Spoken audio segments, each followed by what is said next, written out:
All right. So, have you ever wanted to achieve something great in your life? Do you have a vision of you or where you want to be? And you're looking at the space between where you are now and where you want to go? If you're one of those people, I'm talking to you right now because there's some enemies, the two greatest enemies that you need to be aware of. And I think everybody talks about the first one, which is yourself, your mind, and that's true. But the second one, and equally as devastating and challenging, is the people closest to you. That's right. The people most likely to take you down, to pull you away from your success, is those closest to you. And it all has to do with something called space. Now, a lot of you are probably, your feathers are ruffled. You're saying, but Vince, how could you dare? They're the ones that build me up. This is not sound counselor approved. And you might be right, but it's the truth. And so we're going to talk a little bit about psychology and this idea of space. So humans, by and large, are just like other pack animals. We're very aware of space. You could see how a pack moves. Dogs move. They tend to keep similar space. You might have in a working environment with another individual, and you guys are working a way that you recognize your space. So there's distance in physical space, but then there's also space between two people in areas of your life. That space may have everything to do with the type of task that you do or positioning in life. And so there's a distance. So humans are also, they're very pack-like. You could think of a pack order to things. We are hierarchical in nature. So we look at space and then we assign an order. So who's the strongest? Who's the best dressed? Who's the fittest? Who's the most attractive? So how human beings look at space is how they assign order. And that's one of the biggest challenges to what we're going to talk about. There's two tyrants to self-actualization between the distance of where you are and where you want to be. And it has a lot to do with people's uncomfortability with space. Let me give you an example. So if you want to lose weight, we're going to talk about a health feat, health actualization. This is why most people in America fall short. You self-actualize an individual that is healthy, and you know all the things that individual needs to do. Time at the gym, right? You're going to need to prepare your food. You're going to need to get your gym clothes. You're going to need to keep maybe Tupperware around. All the little things that make it work, right? And then you're going to start acting on those requirements to close the space between where you are and where you want to be. And so you're going to start spending a little bit more time in the gym. You're going to then eat cleaner, right? You're going to do these things.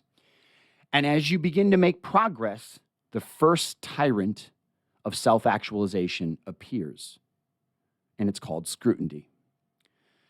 You see, people, whether they mean to do it or not, and in fact, most who love you will do this unconsciously.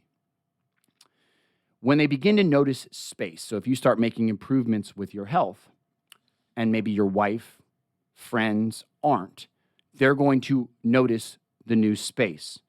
People are uncomfortable with new space because they fill it with hierarchy. He's getting fitter than me, so he must be better than me, or thinks he's better than me, or is better than me. And whether they've thought that through or not in their head, that's what they're thinking. And so then they'll act on subconscious or conscious thoughts in the form of scrutiny. This is how this goes. Do you really need to be that serious about your goals? Is it that healthy to work out 4 times a week? Don't they teach you balance? If they taught you balance, you would know that you're supposed to do things on the weekends with me and your friends. It's not healthy to spend less time with your friends. It's not healthy to eat clean all the time. You're going to get everyone's dietary opinions. There's scrutiny towards what you're doing. Do you have to be so serious about it? This is the key when you hear scrutiny. They will give you half-formulated questions and expect you to fill the gap. So, for example, why is fitness so important to you now?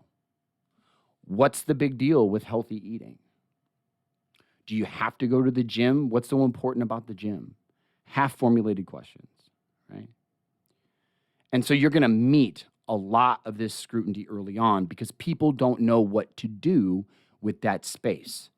Maybe I saw my friend every single Friday, and right now I can't go to the bar every Friday. Maybe right now I need to focus on this, so I don't see them at the bar every Friday, and we're relegated to text messages during the week.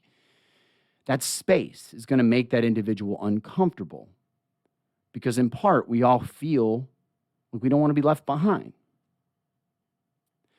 But it's not going to feel that way. It's going to feel like scrutiny, and it's going to feel harsh. And I would ask that you give these people grace because they don't know how to manage space.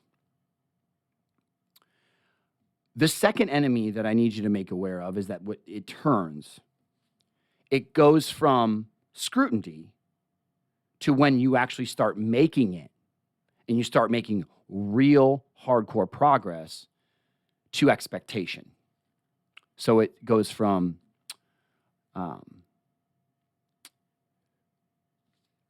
I need you to take me with you.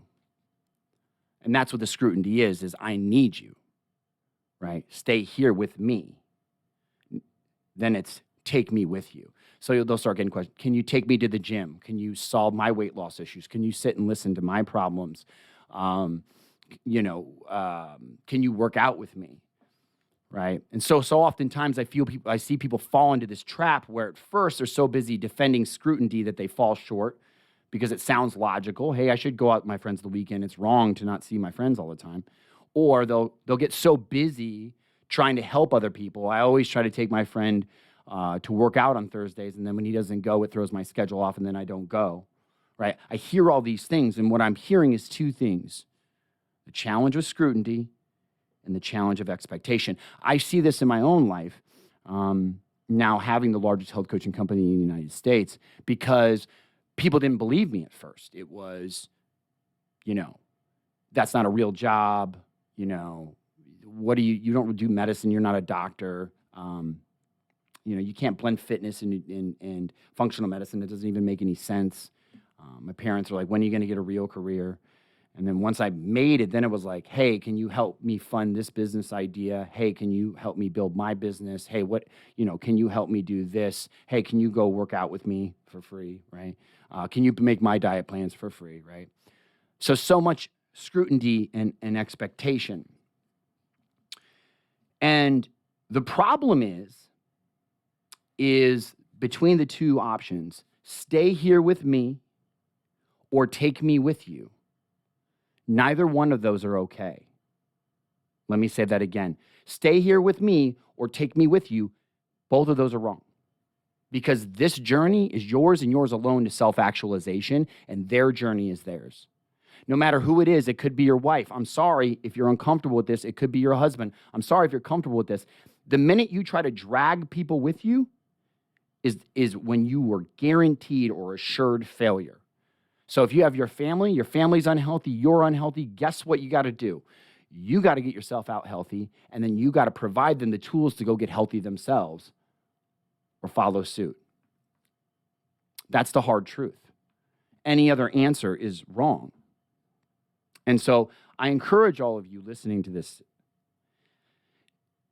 when you start making changes to deal with the scrutiny, the thing that you need to apply to them, one, is grace. That they don't understand. They don't know what to do with the space, and so they're filling it with a narrative. He doesn't care anymore. She's interested in other people. He doesn't love me as much. He does, so these things are going to come up.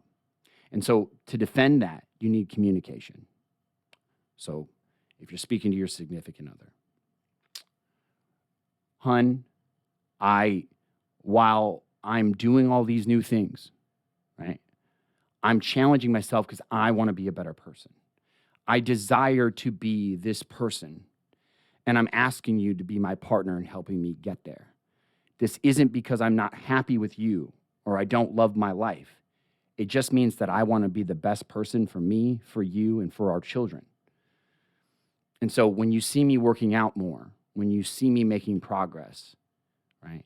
That's not me running away from you. That's me becoming a stronger person. Conversations with friends. Hey, I want to be the best version of me, be the best example of me. So I'm going to take this time for me. It doesn't mean I don't care about our friendship any less, and there will be more time for it. But right now, I need to do this. Your family. Hey, I understand that, you guys maybe just want me to eat with you out with what you're doing, and I'd love to spend time with you, but I'm going to make sure these things are important for me to become the best version of me, and I'm asking you to help me do that. So if you could not, scrutinize what I'm doing so much, but support me, and I'll do my best to do things with you, but still do the things that I got to do.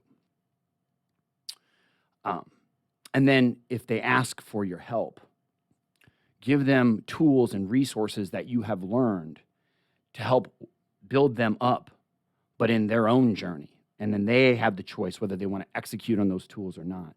But you have to continue on the path that you were set on to full self-actualization. As hard as some of this information is to hear, as uncomfortable as it may be to hear, this is the key to your success. If you're to become the person that you see in your mind, you must defend against scrutiny and expectation. I hope this helped.